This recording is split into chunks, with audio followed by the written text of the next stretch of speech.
minha gente querida! Que bom ter você aqui de novo. Seja bem-vindo ao programa Em Frente. Sou o pastor Silas de Souza.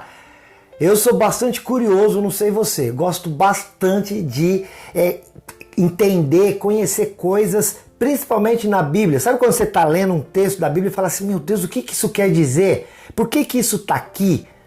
E a gente vê muita simbologia na Bíblia, muitas coisas, palavras, animais, situações diversas, países, regiões. Mas tem uma coisa na Bíblia que se repete bastante, são os números. E eles não estão lá à toa. Como a gente já tem dito, a Bíblia, nada que tem nela é em vão. Deus sempre tinha um propósito ao colocar ali qualquer informação.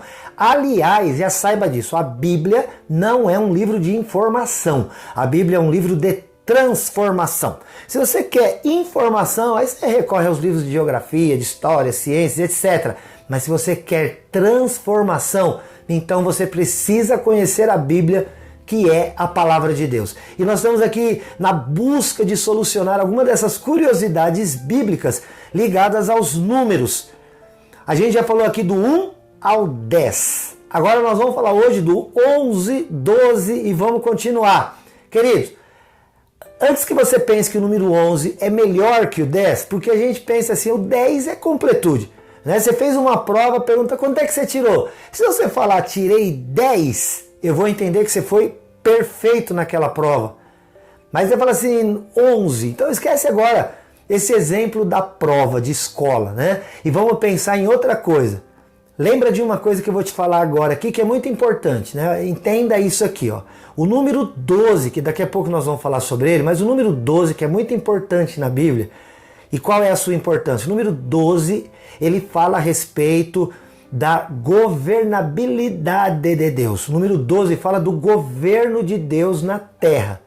Como assim, pastor Silas? Olha só, quando Deus chamou ao seu povo ainda, lá em Gênesis, ele tratou com um homem chamado Jacó, que mais tarde seria chamado de Israel. Depois a gente conta a história dele e como foi essa transformação. Mas o Jacó, ele teve 12 filhos. 12 filhos. E ele se tornou então o Israel.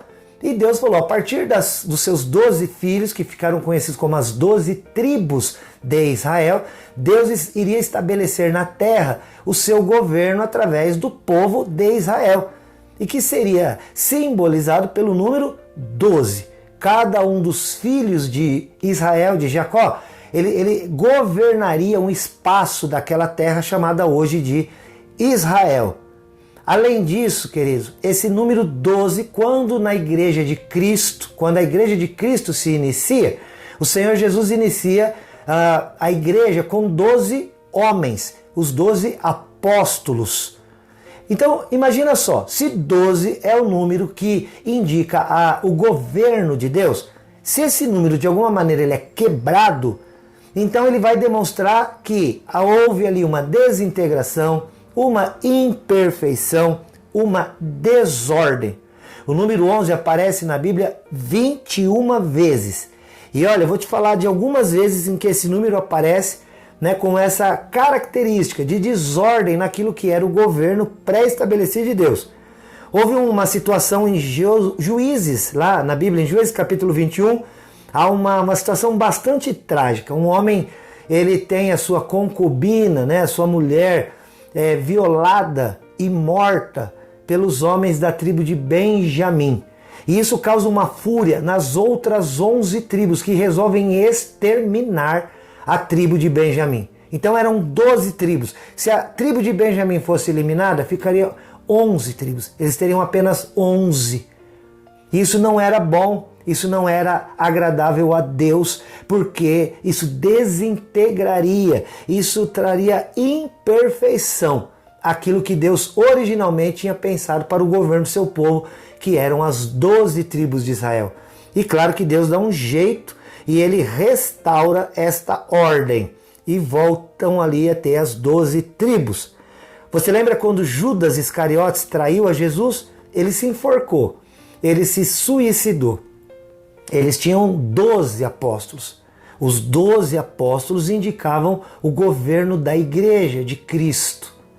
E aí, queridos, quando Judas se suicidou, esse número de 12 cai para 11. Tá vendo de novo o número 11 representando uma perda, uma desintegração, algo ruim para aquilo que indicava ordem no governo de que Deus estava estabelecendo, primeiro para o seu povo, politicamente falando, que era o povo de Israel, e agora também para o seu corpo espiritual, que é a Igreja de Cristo.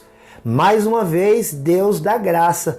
E então lá em Atos capítulo 1, eles elegem, escolhem mais um para colocar no lugar de Judas, e assim eles voltaram a ter 12 apóstolos.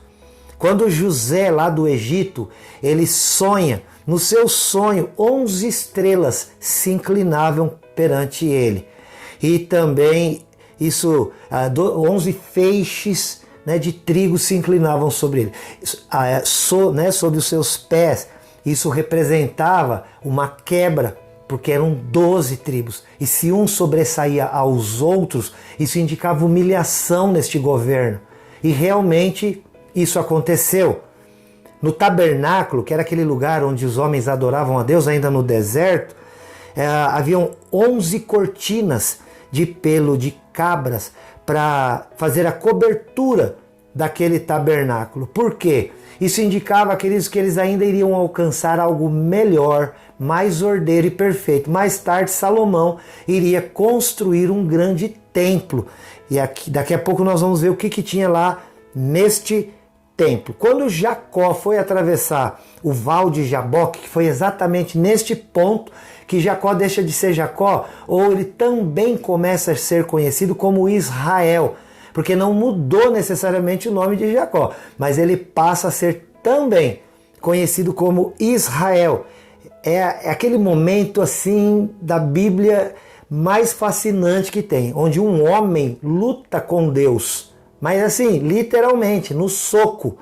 A Bíblia fala, Jacó lutou com Deus, era um anjo ali, mas representava o que a gente chama de teofania, que era uma aparição de Deus. E nessa luta, o Jacó, inclusive, ele foi afetado fisicamente ali na ligação da sua coxa, de maneira que até hoje o povo de Israel não come essa parte dos animais, porque indica ali a fraqueza do povo de Israel. E quando ele foi atravessar esse Val do Jaboque e ele teve essa luta, ele ainda não tinha os 12 filhos, ainda não lhe tinha nascido Benjamim, ele tinha apenas 11 filhos. Então ainda a coisa não estava totalmente na ordem que Deus viria a estabelecer. Tudo bem até aqui? Algumas coisas a respeito do número 11, que, como eu disse, aparece por 21 vezes na Bíblia. Vamos ver agora o número 12. O número 12, oh meu Deus do céu, o número 12 tem algo grandioso e fascinante. Ele aparece 162 vezes nas Escrituras Sagradas na Bíblia. E como eu disse, tanto para Israel quanto para a igreja, o número 12 é um número extremamente significativo, porque ele indica o governo de Deus sobre essas duas esferas. A esfera humana, no caso o povo de Israel, e na esfera espiritual, quando os 12 apóstolos ensinaram os mandamentos de Jesus Cristo.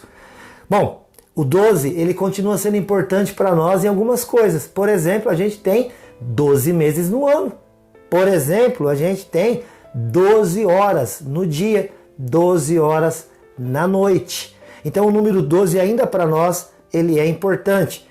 Sabe que Ismael, que foi um dos filhos de Abraão, dele procederam 12 príncipes. Da mesma maneira procederam de Isaac, Também procederam de Israel, que depois viria o Isaac.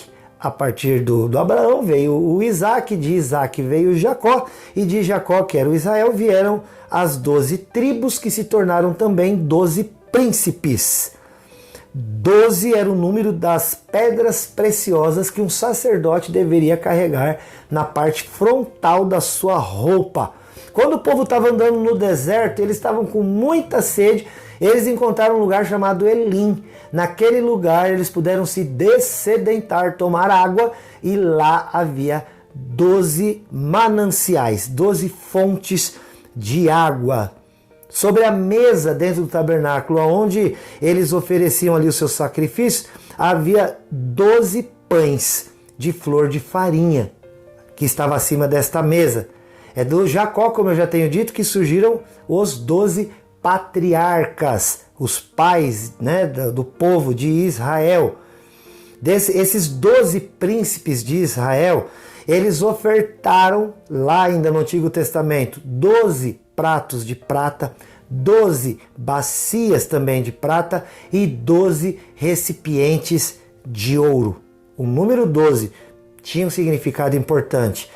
Salomão possuía 12 intendentes sobre todo Israel. Havia 12 leões esculpidos ao redor do trono de Salomão, dentro do templo de Salomão. Foram enviados para observar a terra prometida 12 espias. Havia uma lareira de 12 côvados de largura por 12 côvados de comprimento no templo. E isso foi visto pelo profeta Ezequiel. A cidade santa, também vista por Ezequiel, ela possuía 12 portas. Isso vai se confirmar lá em Apocalipse, que você vai ver também como que o Apocalipse repete o número 12. 12 legiões de anjos marcam a perfeição dos poderes angelicais. Jesus, para governar a igreja, escolheu 12 apóstolos. Jesus curou uma mulher que padecia de uma enfermidade por 12 anos. Após a multiplicação de pães e peixes que Jesus realizou, eles recolheram 12 cestos daquilo que se sobrou. As 12 tribos de Israel representam então o povo de Deus do Antigo Testamento e, como já foi falado até aqui, os 12 apóstolos da igreja cristã, da igreja de Jesus Cristo. Olha que esse número 12, ele tem coisas assim importantíssimas. Você quer ver uma coisa também bastante importante em relação ao número 12? Depois que Jesus nasceu, qual foi o primeiro momento da sua vida que ele aparece demonstrando que ele era o Filho de Deus? Quando ele tinha 12 anos de idade. Quando ele conversa com os anciãos e demonstra toda a sabedoria que do Pai ele havia recebido. Olha, a filha de Jairo foi ressuscitada por Jesus aos 12 anos de idade. E assim, muitas coisas. O número 12, só no Apocalipse, ele aparece por 20 vezes. Num livro que tem 22 capítulos, é bastante vezes. De cada tribo de Israel, foram selados por Deus, isso está registrado em Apocalipse, 12 mil. Por isso que a gente fala 144 mil. 144 mil é um múltiplo do número 12. 12 vezes 12, que vai dar 144. Isso é a raiz quadrada do 12. A gente está falando aqui da matemática bíblica. Havia 12 portas na Nova Jerusalém. Cada porta era uma pérola e representava a liberdade de entrada e saída do povo de Deus, dos redimidos do Cordeiro. De entrada, porque ninguém vai querer sair daquele lugar maravilhoso. Havia 12 anjos na Nova Jerusalém. Isso tudo lá no Apocalipse. 12 fundamentos sustentavam a cidade santa. Também, queridos, a Bíblia fala que ali nos muros da cidade estão escritos 12 nomes dos apóstolos do Cordeiro. E também nas portas da cidade estão escritos 12 nomes dos filhos de Israel. As dimensões da Nova Jerusalém eram de 12 mil estádios. A árvore da vida produz, sabe quantos frutos? Eu acho que você já imagina. 12 frutos, queridos. Um para cada mês do ano. Isso quer dizer que depois que nós entrarmos na presença de Deus no céu, no lugar que Ele nos preparou, não haverá mais a enfermidade. Porque cada mês nós comeremos, né? A gente vai ter acesso para comer um daqueles frutos que com certeza trarão saúde todo o tempo para nós. E não só saúde, vida, porque se tem saúde, a saúde bem cuidada, não vai haver morte. Nós viveremos para todos sempre. Glória a Deus. Está aqui. Hoje falamos do 11 e do 12. Não perca o próximo vídeo, nem os anteriores para saber do 1 ao 10. Vamos falar do 13 logo mais. Que Deus te abençoe poderosamente. Ó, eu te amo em Jesus. Entra nas nossas redes sociais, vai no nosso WhatsApp 43991475000 e 7. Deus te abençoe. Até mais.